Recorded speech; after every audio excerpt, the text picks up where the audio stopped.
ये सिंबल आप में से काफ़ी लोगों ने बहुत जगह देखा होगा, पर क्या कभी सोचा है इसका मतलब क्या होता है?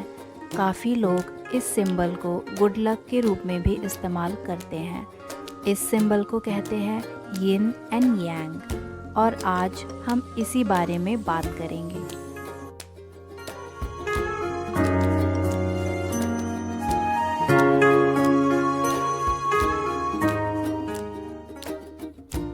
यिन एंड यांग चाइनीज़ कल्चर में बहुत इम्पॉर्टेंट रोल प्ले करता है, जो हज़ारों सालों से चला आ रहा है।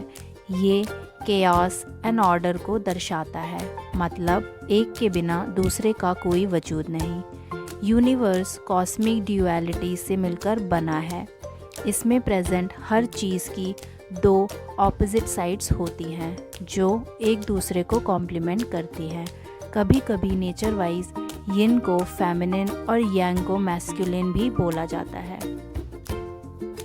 यिन एंड यांग फिलॉसफी आज से लगभग 3500 साल पुरानी है, जिसे 9th सेंचुरी BCE में एक बुक आई चिंग और बुक ऑफ चेंजेस में डिस्कस किया गया था। उस वक्त यिन एंड यांग सिंबल का use sun, moon and stars के मूवमेंट्स जानने के लिए किया जाता था। डाओइज़्म के बारे में काफ़ी लोग जानते ही होंगे। इसकी फ़िलॉसफी भी यिन एंड यांग से इन्फ्लुएंस्ड है। कभी कभी यिंग कैरेक्टराइज किया जाता है एज एन इनवर्ड एनर्जी जो डार्क, स्टिल और नेगेटिव होती है, एंड यांग कैरेक्टराइज किया जाता है एज एन आउटवर्ड एनर्जी जो ब्राइट एंड पॉजिटिव होती है।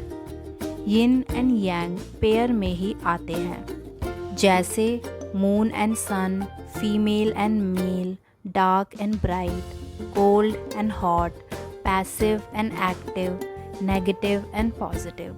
ये दोनों एक दूसरे पर रिलाई करते हैं। एक के बिना दूसरा अधूरा है, जैसे लाइट के बिना शैडो एग्जिस्ट नहीं कर सकता। सारा यूनिवर्स यिंग एंड यांग के कॉन्सेप्ट पर वर्क करता है। यिंग एंड यांग हर चीज़ में है। ये ऐसा है जैसे एक सिक्के के दो पहलू, इसलिए इनका बैलेंस बहुत ज़रूरी होता है। यिंग एंड यांग को ताइशी नाम से भी जाना जाता है। इसका सिंबल एक सर्कल से मिलकर बना होता है, जो कर्व्ड लाइन के थ्रू दो पार्ट्स में डिवाइडेड होता है।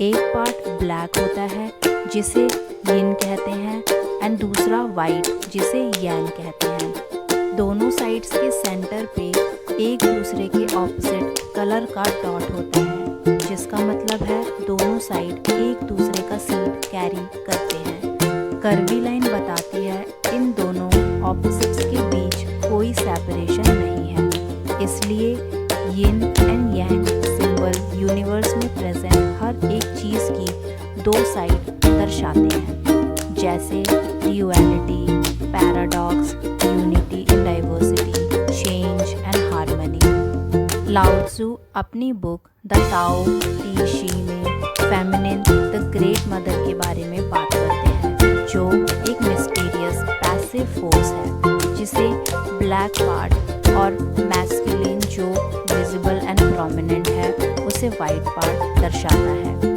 मेन एंड वुमेन दोनों ही yin and yang characteristics possess करते हैं। अब सवाल आता है, यिन एंड यांग के बीच डिफरेंस क्या है?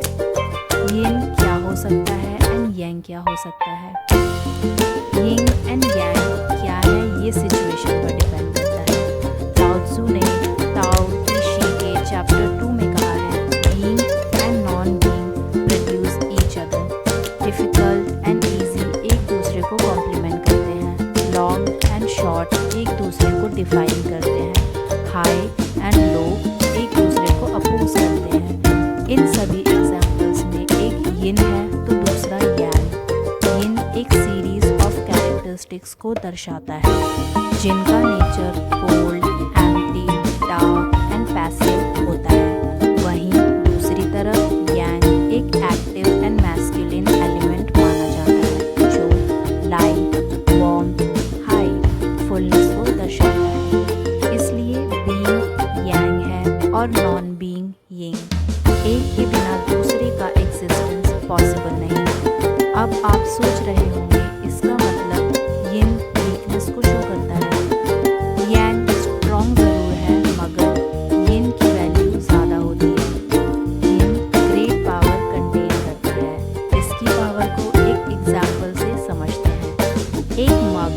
हार्ड मटेरियल से बना होता है जो कि यांग को रिप्रेजेंट करता है। बट मग को यूजफुल क्या बनाता है? आंसर इज इसकी एम्प्टीनेस, क्योंकि बिना एम्प्टीनेस के मग में लिक्विड नहीं आ सकता। अगर इसी नज़र से हमारे चारों तरफ देखा जाए तो पता लगता है एम्प्टीनेस हर चीज़ का एक बहुत ही इम्पॉर्टेंट पार्ट होती है। जैसे अगर एक रूम एम्प्टी ना हो तो आप उसमें एंटर नहीं कर सकते। यूनिवर्स में वास्ट एम्प्टी स्पेस के बिना सोलर सिस्टम फंक्शन नहीं कर पाएगा। ऐसे ही ज़िंदगी में एम्प्टीनेस फील किए बिना स्पेशल चीज़ों की प्रेजेंस नहीं समझी जा सकती। बट सोसाइटी पैसिविटी को कमज़ोर समझती है। उनके लिए मैटर करता है हमेशा एक्टिव रहना। उन्हें रिजल्ट्स जल्दी जल्दी चाहिए होते हैं एंड सो ऑन। इसी वजह से हम पैसिव एलिमेंट्स की रिस्पेक्ट नहीं करते, जबकि उन पैसिव एलिमेंट्स के बिना दूसरी साइड एग्जिस्ट नहीं कर सकती। पैसिविटी हर अकॉम्प्लिशमेंट के लिए बहुत ज़रूरी है। फॉर एग्जाम्पल, मसल्स जिम में वर्कआउट के दौरान नहीं बनती, वो तब बनती हैं जब आप वर्कआउट के बाद रेस्ट करते हैं, जिसे नेचुरली मसल टिश्यूज स्ट्रॉन्ग बनते हैं। लाओ Tzu also said that no movement is possible if an opposite movement hasn't occurred before.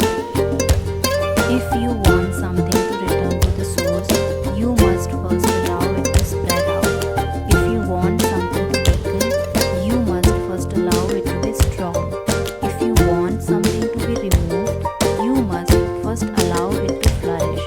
If you want to possess something, you must first give it away. Lao Tzu। इसलिए हम कह सकते हैं सब कुछ एक दूसरे का कॉम्प्लीमेंट्री मैनिफेस्टेशन है।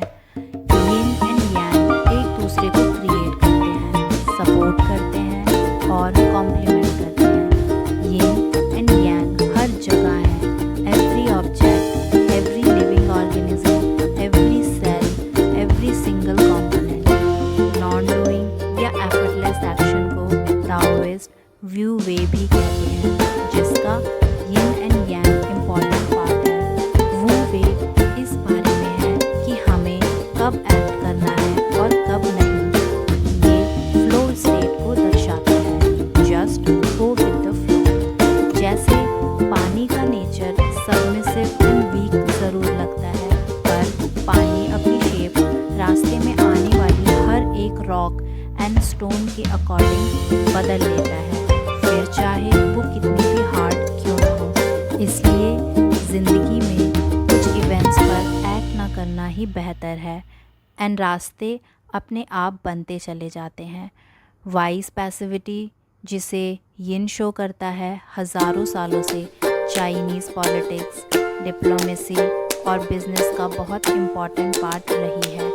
वो पैसिव होना कमज़ोर नहीं समझते, बल्कि दाओइस्ट जो विजडम देते हैं उसके अकॉर्डिंग किसी बुरी सिचुएशन में तुरंत एक्ट करने से बेहतर है दूसरे लोग जिन्हें खुद पर कंट्रोल नहीं, उन्हें एक्ट करने देना चाहिए और खुद उस मैटर के अकॉर्डिंग जो डायरेक्शन दिख रही है उसमें फोकस करना चाहिए।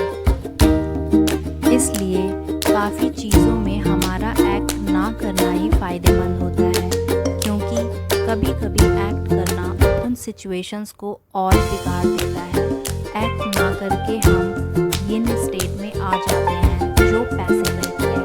इसलिए ये समझना होगा कब एक्ट करना है और कब नहीं। आप खुश हैं ये कैसे पता चलता है? जब आपने दुख देखा हो। कोई डिश टेस्टी है वो कब पता चलता है? जब आपने कोई बुरी डिश टेस्ट करी हो। कोई चीज़ ब्यूटीफुल है ये कब पता चलता है? जब आपने कोई अगली चीज़ देख रखी हो। इसलिए ज़िंदगी में कोई भी चीज़ तब फील होती है जब उसके ऑपोजिट्स का एक्सपीरियंस आपको पहले हो रखा हो। जैसे कि आप जानते हैं एक साइड के बिना दूसरी साइड एग्जिस्ट नहीं कर सकती। इसलिए लाइफ में जो भी कुछ होता है या हो रहा है वो यिन एंड यांग का कॉम्बिनेशन है। दो ऑपोजिट साइड्स, एक डार्क तो दूसरी वार्म। इसलिए